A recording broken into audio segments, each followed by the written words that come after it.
Hi, I'm Oscar. I'm a student at Carolina studying environmental science, and I spent 7 months of this year living in Bangkok, Thailand. It was an incredible experience, definitely one of the coolest things I've done in my life.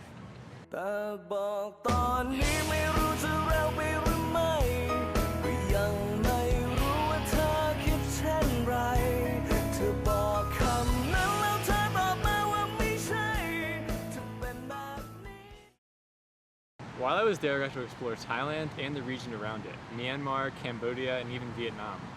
Everywhere I went was so different, and sometimes that can be overwhelming. It can be difficult not understanding why the things around you are the way they are when you're in a new place. One of my favorite parts of being abroad was learning about the religion of Buddhism in Thailand. Getting to know Buddhism ended up helping me understand a lot about Thai culture. In the next few minutes, I'm going to tell you what I learned about Buddhism in Thailand, how it affected parts of my daily life there, and what it can tell us about Thai culture. By the end, I think you'll agree how interesting this religion is, and hopefully you'll want to go to Asia one day too. In Thailand, 90% of the population practices Buddhism. That's 9 out of every 10 people. Buddhists believe that our purpose is to escape the things holding us back from happiness, including suffering, material possessions, and negative emotions like anger or jealousy. Buddhists attempt to escape this cycle through meditation or praying, ceremonies, and living minimally to reach the ultimate state, or nirvana.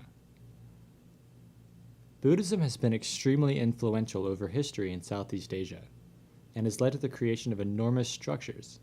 2 of my favorite examples are the Temple of Angkor Wat in Cambodia, and the ancient city of Bagan in Myanmar, both of which I got to visit on my trip. They were amazing, and show how important the religion was and still is to the region.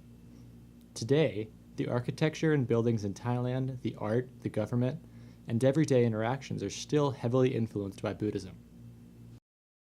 You may have already learned about Buddhism in school, but what does it look like in daily life? The first time I saw a monk walking barefoot on the sidewalk collecting his morning alms or offerings of food was very exciting. I was having breakfast on my second day in Thailand when he passed on the sidewalk across the street. Monks in Thailand are core religious figures. Anyone can become a monk for some period of time, and it is very common for young people to do so. Monkhood involves giving up everything you own except for a robe and an offering bowl, and devote your time to studying and meditating. Monks depend on food offerings, and in exchange support the community spiritually, like a church would in the United States. In the US, if we saw someone walking barefoot on the street wrapped in what looks like a bright orange bedsheet, we might think it was very strange, just because we didn't understand it. But in Thailand, this is an extremely honorable and respected thing to do, and should be treated that way if you ever go there. If you saw a plate of food on the ground outside of a restaurant, what would you think? In Thailand, these are common offerings for good karma, and represent giving up selflessness and opening yourself up to charity. From a Western perspective, we might see this as wasteful, or think at odds that they would want to attract stray cats and dogs on the street. Giving is very important in Thai Buddhism. These plates are both a symbol of impermanence as they rot, an offering of preparation for meditation, and good fortune for the restaurant that night.